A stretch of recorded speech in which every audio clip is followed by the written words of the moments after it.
Oke, assalamualaikum warahmatullahi wabarakatuh. Perkenalkan, saya Lia Artika Sari. Di sini saya mendapatkan tugas dari mata kuliah konseling kognitif, yaitu saya akan menjelaskan mengenai mekanisme pengubahan dalam konseling RIBT. Mekanisme pengubahan dalam konseling RIBT. Nah, konseling RIBT ini sendiri itu sebagai suatu proses yang rasional. Di dalam proses tersebut, konselor harus menciptakan suasana yang hangat dan penuh pengertian. Dan yang paling penting adalah menumbuhkan pengertian konseli bahwasanya mereka itu harus berpikir secara rasional intelektual menurut dirinya sendiri. Selanjutnya adalah mengenai prosedur konseling RIBT. Di sini ada beberapa tahap. Yang pertama ada tahap pembinaan hubungan. Sudah tidak asing lagi bahwasanya hubungan baik antara konseling dan konselor itu menjadi salah satu faktor keberhasilan dari proses konseling. Di sini untuk mendapatkan hubungan baik tersebut, sikap-sikap dasar yang harus dilakukan oleh konselor diantaranya adalah penerimaan, suasana hangat, ramah, akrab, dan juga penuh toleran. Tahap yang kedua itu adalah tahap pengelolaan pemikiran dan pandangan. Pada tahap ini, konselor itu berperan sebagai yang pertama, dia itu mengidentifikasi, menerangkan, dan menunjukkan masalah pada ABC yang dihadapi konseli dengan keyakinan irasionalnya.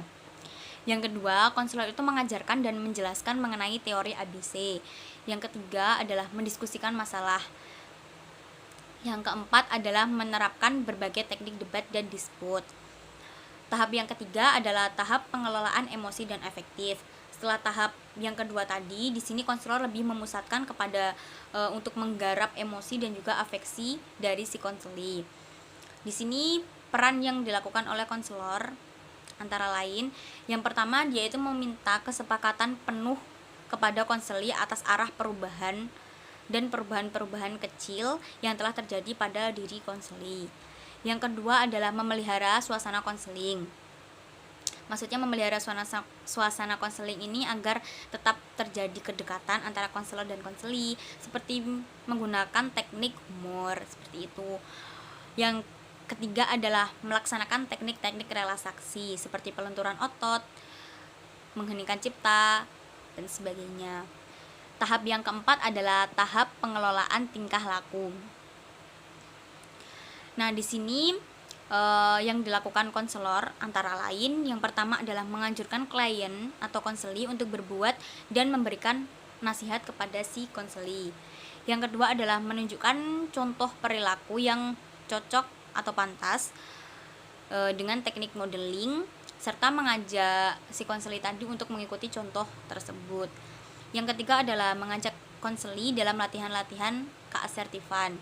Yang keempat adalah mengajak dan menuntun konseli merumuskan kalimat-kalimat rasional tentang dirinya.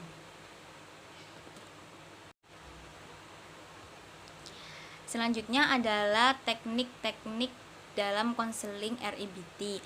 Di sini dikelompokkan menjadi 4. Yang pertama ada teknik-teknik emotif eksperiensial atau evokatif. Yang kedua ada teknik-teknik kognitif.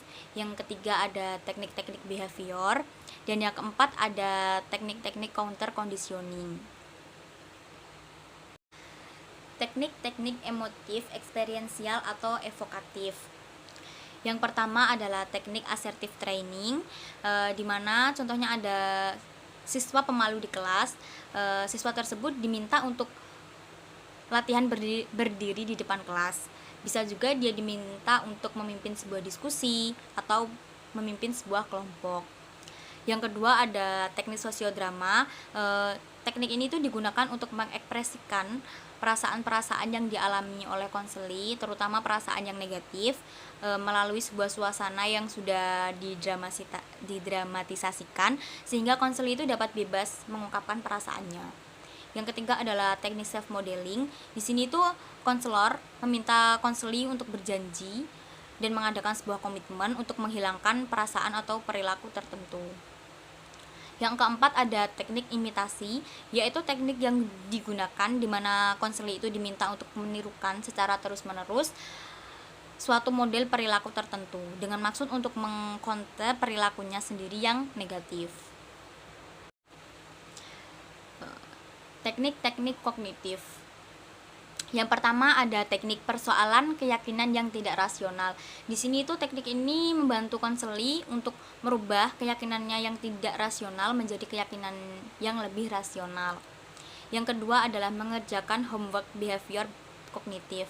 Nah, di sini tuh konseli diharapkan membuat daftar masalah yang ia hadapi, lalu kemudian dia itu mencari keyakinan-keyakinan absolutnya, lalu kemudian membuat atau menentang keyakinan-keyakinan absolutnya tadi.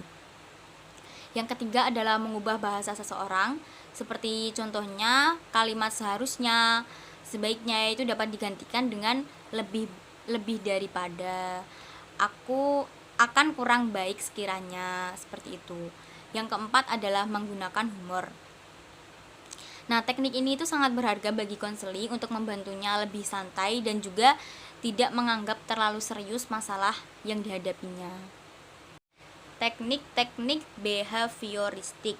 Yang pertama ada teknik reinforcement, di mana itu teknik ini itu digunakan untuk mendorong konseli ke arah perilaku yang lebih rasional dan logis dengan jalan memberikan sebuah pujian atau reward ataupun memberikan sebuah hukuman atau punishment. Yang ketiga ada teknik social modeling, di mana ini itu kita menggunakan orang atau sebuah tokoh tertentu sebagai sebuah model yang kemudian akan ditiru, diamati dan diobservasi oleh si konseli tadi. Nah, model-model yang dapat digunakan dalam teknik ini itu biasanya ada live model, film model, atau audio tapi recorded models. Teknik-teknik counter conditioning. Yang pertama ada teknik systematic desensitization. Contohnya adalah pada penderita fobia ya, ketika seseorang fobia akan gelap. Di sini konselor dapat menciptakan sebuah kondisi bahwa konseli itu melewati jalan Ambarawa jam 7 malam, tapi disertai dengan sebuah perangsang tertentu, seperti kayak oh tidak apa-apa, di situ tidak ada apa-apa, seperti itu, sehingga akan menciptakan kondisi rileks bagi si konseli. Yang kedua ada teknik relaksasi.